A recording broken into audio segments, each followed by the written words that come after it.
मरते लाखों जीव।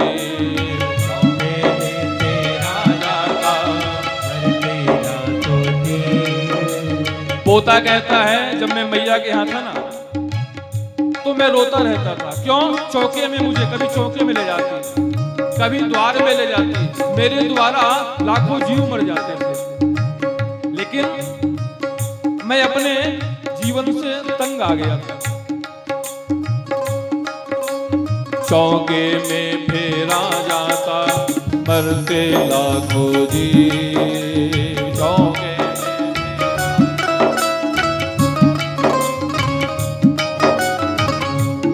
कह रहा है आ गया था जीवन से तंग, आ गया था जीवन से तंग। धन्य है सत्पुरुषों का संग, धन्य है सत्पुरुषों का। बदल देते जीवन का ढंग, बदल देते जीवन का ढंग। धन्य है सत्पुरुषों का संग, धन्य है सत्पुरुषों का संग, धन्य है सत्पुरुषों का संग, धन्य है सत्पुरुषों का संग, धन्य है सत्पुरुषों का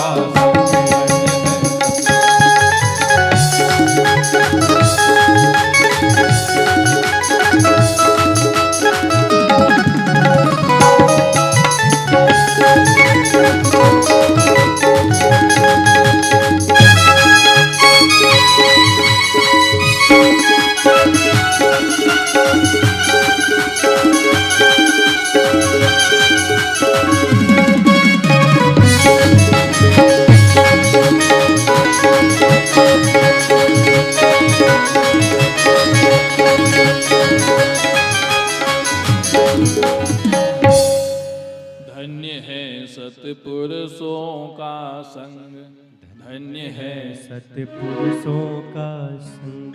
बदल देते जीवन का ढंग, बदल देते जीवन का ढंग, बदल देते जीवन का ढंग, बदल देते जीवन का ढंग। धन्य है सत्पुरुषों का संग, धन्य है सत्पुरुषों का संग। संतों का संग करो तो जीवन बदल जाता है। आज वो पोता कह रहा मैं मैया के यहाँ पर मेरे द्वारा लाखों जीव मर जाते थे, मैं जीवन से तंग आ गया। लेकिन आज संतों का मुझे संग मिला तो मेरा जीवन बदल गया। कैसे बदल गया? माधव दास जी महाराज ने उस पोते के कपड़े को लाया, घर में लाकर सबसे पहले उस पोते को बढ़िया शुद्ध जल से साफ किया। साफ करने के बाद में उस पोते के कपड़े की बाती बनाई और बाती बनाकर घी में डाला और घी में डालकर ठाकुर के द्वार पर उसे जला दिया। आज वो जो पोता था जो चौके में लिपा जाता था, जिसके द्वारा लाखों जीव जलाए मर जाते थे, आज वो पोता संतों का संग पाकर ठाकुर के द्वार पे पहुंच गया।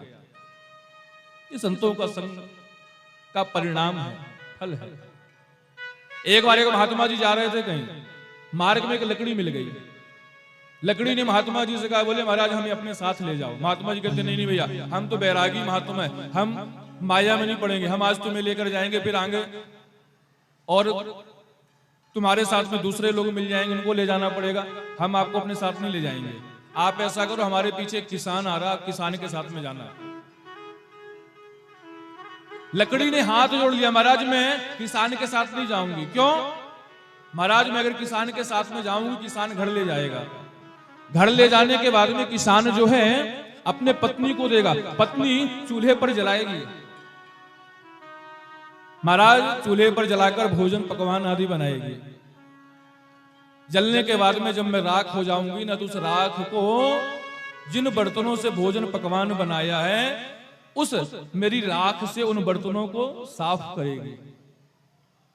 महात्मा जी कहते अच्छा किसान के साथ जाओगे तुम्हारा ऐसा हो जाएगा, ऐसा कार्य? बोले हाँ महाराज, मेरा जो जीवन है वो सारा जीवन मेरा नष्ट हो जाएगा। अच्छा हमारे साथ जाओगे तो तुम्हें क्या मिलेगा?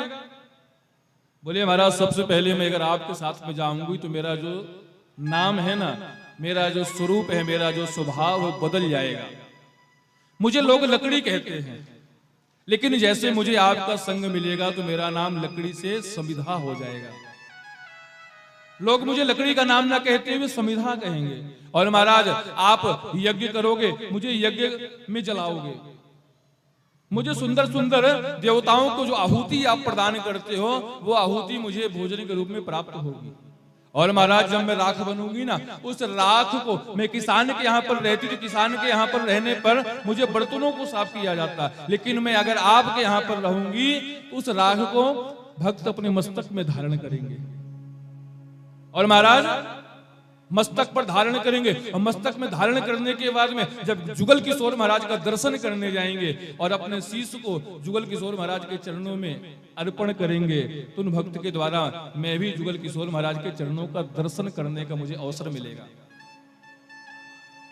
ये संतों का संग होता है। तो हमें कपिल जी महाराज कहते हैं, बोले मां आपको भगवान की भक्ति करना है, तो भगवान की भक्ति करने के लिए आपको संतों का संग करना पड़ेगा। कपिल जी महाराज ने बड़ा सुंदर कपिलष्टाध्यायी के माध्यम से सांख्य योग का उपदेश दिया, और इन उपदेशों को सुनते हुए देवहूति जो है भगवान के चरणों का ध्यान करने लगी। तो भगवान के चरणों का ध्यान करते हुए अश्रु के रूप में पूरा शरीर जो है प्रवाहित हो गया, सिद्धता नदी के रूप में परिवर्तित हो गया। कपिल जी महाराज वहां से उठे और जाकर गंगा जी का सागर से जहां पर मिलन होता है, वहां पर जाकर बढ़िया एक टीला पर बैठ गए। कपिल जी महाराज का वंश उसके आगे नहीं चला, क्योंकि कपिल जी महाराज ब्रह्मचारी स्वरूप को धारण करके आए थे, और वहीं पर गंगा सागर में जाकर बैठ गए। आज भी जब हम गंगा सागर का यात्रा करने जाते हैं, तो गंगा सागर में कपिल जी महाराज का हमें दर्शन होता है। सुखदेव जी कहते हैं, राजन इस तरह देवहूति के वंश के बारे में मैंने आपको बताया। मनु महाराज की जो बड़ी बेटी जिसका नाम आकृति है, इनका विवाह रुचि प्रजापति के साथ में हुआ। इनके यहां पर स्वयं भगवान यज्ञ पुत्र बनकर आए। कन्या दक्षिणा के रूप में कन्या का जन्म हुआ, और मनु महाराज ने यज्ञ भगवान को गोद में ले लिया, और दक्षिणा नाम की कन्या के साथ में यज्ञ नैण भगवान का विवाह कर दिया। वो यज्ञ नैण भगवान की जय। यज्ञ नैण भगवान का विवाह दक्षिणा के साथ में हुआ। तभी आचार्य ब्राह्मण जब पूजन अर्चन कराते हैं ना, तो बार बार कहते हैं यजमान से, यजमान जी दक्षिणा चढ़ाओ, यजमान जी दक्षिणा चढ़ाओ। क्यों? क्योंकि बिना दक्षिणा के यज्ञ की पूर्ति नहीं होती है। इसलिए जब भी यज्ञ करें, पूजन पाठ करें, तो दक्षिणा हमें जरूर अर्पण करना चाहिए। जिस तरह हम हवन आदि करते हैं, हवन में आचार्य ब्राह्मण कहते स्वाहा, स्वाहा बोलते हुए हम आहुति को अग्नि में, अग्नि देवता को प्रदान करते हैं। क्यों? अग्नि के पत्नी का नाम है स्वाहा, पितरों के पत्नी का नाम है स्वधा। जब आचार्य ब्राह्मण पूजन कराते हैं, तर्पण कराएंगे, पितरों का अर्चन कराएंगे, तब स्वधा, तस्यै स्वधा, तस्मै स्वधा। पितरों के पत्नी का नाम है सुधा, अग्नि के पत्नी का नाम है स्वाहा, और यज्ञ की पत्नी का नाम दक्षिणा। बिना दक्षिणा के यज्ञ की पूर्ति नहीं होती है। इसलिए यज्ञ आदि में हमें दक्षिणा जरूर अर्पण करना चाहिए। ठीक है, दक्षिणा श्रद्धा की होती है। लोग कहते हैं ना, बोले महाराज दक्षिणा तो श्रद्धा की होती। बिल्कुल, दक्षिणा जो होती श्रद्धा की होती है, लेकिन श्रद्धा कहां तक होती? जब आप पूजन अर्चन करो, देवताओं को जब आप पूजन करो, देवताओं को जब आप अर्चन करो, वहां पर जो आप अर्पण करो आपकी श्रद्धा है। लेकिन अगर कोई आचार्य ब्राह्मण आपके घर में आया है, कोई आचार्य ब्राह्मण आपके यहाँ पर यज्ञ कर रहा है, महामृत्युंजय जप 11 दिन का, 7 दिन का यज्ञ आदि कर रहा है, नियम से पूरा दिन लगा रहा है, और वहां पर जब जो हम भेंट करते हैं, अब लोग उसको भी दक्षिणा कहने लगे हैं। 7 दिन का जब यज्ञ हो जाएगा, 11 दिन का जब यज्ञ हो जाएगा, ब्राह्मण आएंगे आपके यहाँ पर यज्ञ करने के लिए, उसके बाद में जो हम उनका परिश्रम जो देंगे, तो उसको कहते दक्षिणा। वो दक्षिणा नहीं है, उसको दक्षिणा समझकर हमें नहीं देना चाहिए।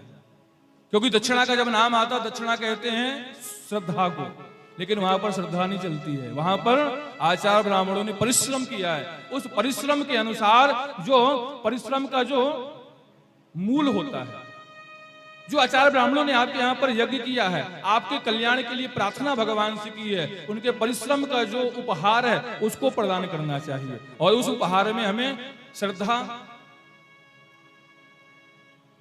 श्रद्धा नहीं चलती है। वहां पर अगर हम किसी डॉक्टर के पास में जाएं या किसी व्यापारी के पास में जाएं, भैया हमें ये दे दो, और कह दो नहीं भैया हम तो श्रद्धा से देंगे जो भी देंगे, तो चलेगा काम? नहीं चलेगा। इसी तरह जब आचार्य ब्राह्मण आपके घर में आए तो आप देवताओं के पास में श्रद्धा दिखाओ, लेकिन आचार्य ब्राह्मणों के पास में हमें श्रद्धा नहीं दिखाना चाहिए। वहां पर उन्होंने जो परिश्रम किया है, जो मेहनत किया है, उस मेहनत के अनुसार हमें उन्हें देना चाहिए। विवाह होगा, विवाह में हजारों लाखों रुपए, भैया कैमरे वाले को, ऐसे कैमरे वाले को बुलाना जो सारे विवाह में ऐसा शूटिंग करे, जितने भी अतिथि आए, जितने मेहमान आए, सबकी बढ़िया वीडियो आना चाहिए, शूटिंग आना चाहिए।